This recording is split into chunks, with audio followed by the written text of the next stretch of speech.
بات میں آپ کے ذہن تک پہنچانا چاہتا ہوں. ہاں بہت جلدی، کیونکہ سمے بہت کم ہے. ایک بات میں آپ سے پوچھنا چاہتا ہوں. قرآن مقدس میں اللہ تبارک و تعالی جو ارشاد فرمایا وَأَمَّا مَنْ خَافَ مَقَامَ رَبِّ وَنَهَى النَّفْسَ، اس میں کیا ہے؟ اس میں وہ ہے کہ آدمی کا قدم جب گناہ کی طرف جائے تو پھر پروردگار عالم کے ڈر سے وہ آدمی گناہ کرنے سے باز آ جائے. ایک بات، آپ بادشاہ ہارون رشید کو آپ جانتے ہو گے. بادشاہ ہارون رشید بادشاہ ہیں، بڑے بڑے علماء ان کے دربار میں رہا کرتے تھے. امام شافعی علیہ الرحمہ 8 سال کی عمر کے ہیں. بڑے بڑے یودھا عالم جو ہے ان کے دربار عالیہ پر رہتے تھے. اس کی بیوی کا نام کیا؟ زبیدہ. بڑی محبت تھی. جہاں محبت حد سے زیادہ ہو وہاں نوک چھوک کی باتیں بھی ہوتی ہے. میرے ملت کے نوجوانوں، ایک دن کا معاملہ ہے کہ پھر جو ہے کسی بحث و مباحث کے درمیان جو ہے ہارون رشید کو اس کی بیوی کہہ دی جہنمی کہیں کا. کیا کہہ دی؟ جہنمی کہیں کا. ہارون رشید بھی جلال میں آ گئے، غصے میں آ کر کہا کہ اگر میں جہنمی ہوں تو تجھ پر طلاق. سنیے گا، بڑی قیمتی باتیں ہیں. اگر میں جہنمی ہوں تو تجھ پر طلاق. آج تو نوجوان شراب پی کر کے آ کر کے اپنی بیوی کو طلاق دے دیتا ہے، اور جب نشہ ٹوٹتا ہے، نشہ ٹوٹنے کے بعد پھر جو ہے مولوی امام کے پاس پہنچتا ہے، کہتا ہے کہ امام صاحب میرا بیٹا جو ہے نشے کے حالت میں میری بیوی کو جو ہے اپنی بیوی کو طلاق دے دیا ہے، کیا طلاق واقع ہوگی؟ میرے ملت کے نوجوانوں، شریعت کو جانو. چاہے بیٹا شراب کی حالت میں طلاق دے، چاہے غصہ کی حالت میں طلاق دے، جس حالت میں بھی طلاق دے طلاق واقع ہو جائے گی.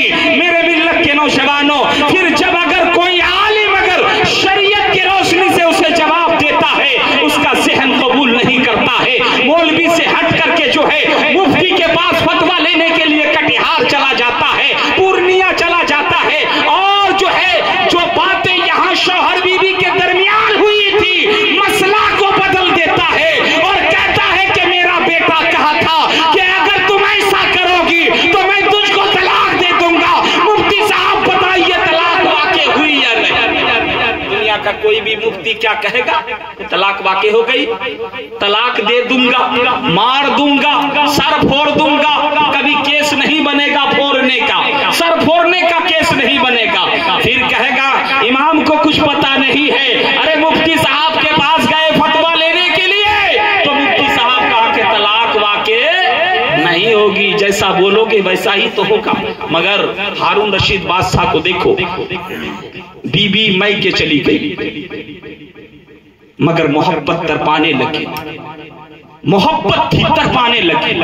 علماء کرام کو جمع کیے، بڑے بڑے علماء کرام آئے، بڑے بڑے یودھا عالم آئے. آنے کے بعد جب اسے جمع کیا گیا، میرے ملت کے نوجوانوں، اسے پوچھا گیا کہ میری بیوی مجھ کو کہہ دی تھی جہنمی کہیں کا، میں غصے میں کہہ دیا تھا کہ اگر میں جہنمی ہوں تو تجھ پر طلاق. کہا جاتا ہے کہ نگاہ ولی میں وہ تاثیر دیکھی، بدلتی ہزاروں کی تقدیر دیکھی. میرے ملت کے نوجوانوں، جو اللہ کے ولی ہوتے ہیں وہ پچھلے حالات سے بھی واقف ہوتے ہیں، آنے والے وقت کے حالات سے بھی واقف ہوتے ہیں. امام شافعی علیہ الرحمہ جو ہے 8 سال کی عمر ہیں، بڑے بڑے مفتیان کرام جواب دینے سے قاصر ہیں، کوئی جواب نہیں دے رہے ہیں. مگر اسی مجمع میں، بھرے مجمع میں امام شافعی علیہ الرحمہ کھڑے ہوتے ہیں اور کہتے ہیں کہ بادشاہ ہارون رشید میں کہوں گا کہ آپ جنتی ہو. کہو سبحان اللہ. آپ کیا ہو؟ آپ جنتی. علماء کرام کہا کہ کوئی دلیل پیش کرو جنتی ہو تو. بول تو دیے جنتی ہونے کا، دلیل پیش کرو. میرے ملت کے نوجوانوں، کہا کہ پچھلی زندگی پر واپس آؤ، اپنے جو ہے گزرے ہوئے وقت پر واپس آؤ. میرے ملت کے نوجوانوں، ہارون رشید کو وہ وقت بتا رہا ہے کہ اے بادشاہ ہارون رشید بتا تیری زندگی میں ایک معاملہ ہوا تھا کہ نہیں؟ جوانی کے شباب میں تھے، اور تم جب جوانی کے شباب میں تھے تمہارے گھر میں ایک باندیا رہا کرتی تھی، تمہارے دل میں ایک خیال آیا کہ میں اس سے گناہ کروں، اور باندی کو گناہ کرنے کے ارادے سے بند کوٹری میں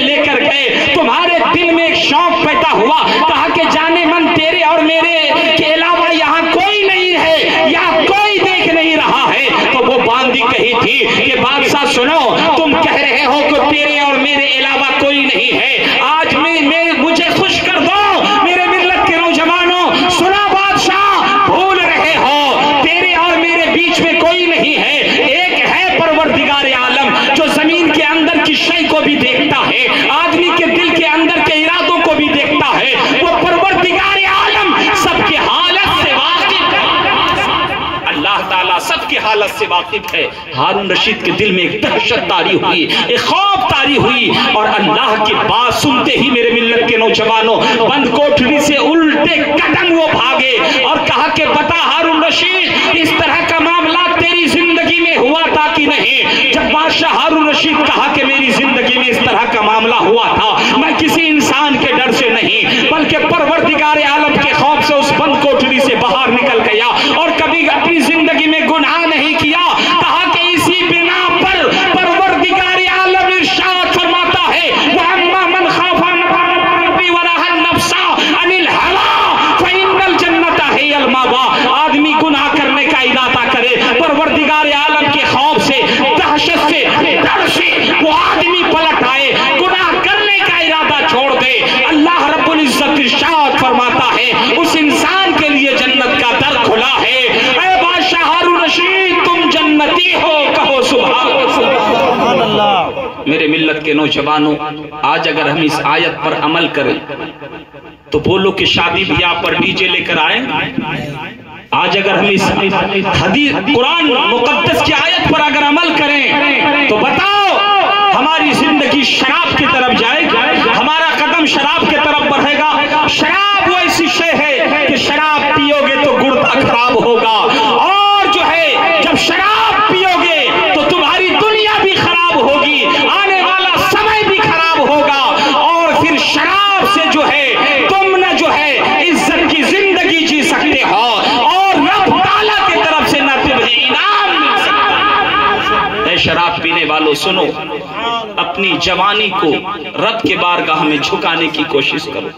پروردگار عالم اگر زندگی میں شراب پی کر کے اگر توبہ کر لیتے ہو تو یہی قدم گناہ سے رکنے کا ہے, اور جب تمہارا قدم گناہ سے رکے گا پروردگار عالم کے لیے جنت کا دروازہ کھول کے رکھے. اللہ تبارک و تعالیٰ کی بارگاہ میں دعا ہے کہ جس مقصد کے لیے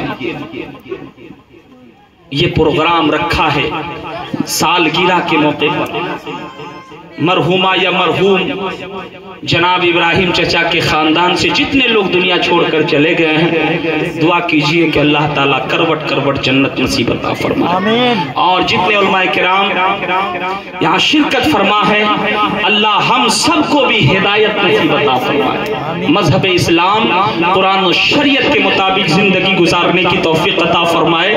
اور آخری دعا ہمیشہ یہ کیجئے, چاہے عالم ہو چاہے عام آدمی ہو, یہی دعا کیجئے, چاہے میری ماں اور بہنیں ہوں یہ بھی دعا ہمیشہ کیجئے کہ مالک و مولا جب تک دنیا میں رہوں اسلام کے ساتھ رہوں, اور جب دنیا سے اٹھا تو سجدے میں سر رکھے ہوں, اور زبان میں کلمہ طیب جاری ہو, اور جسم سے روح پرواز ہو. یہی دل کی آرزو, یہی خواہش, یہی تمنا ہے. توبہ کر لیجئے, استغفر اللہ پڑھیے میرے ساتھ, استغفر اللہ ربی من کل ذنب واتوب الیہ. کلمہ پڑھ لیجئے لا الہ الا اللہ محمد رسول اللہ. وآخر الدعوانا ان الحمد للہ رب العالمین. السلام علیکم ورحمۃ اللہ وبرکاتہ.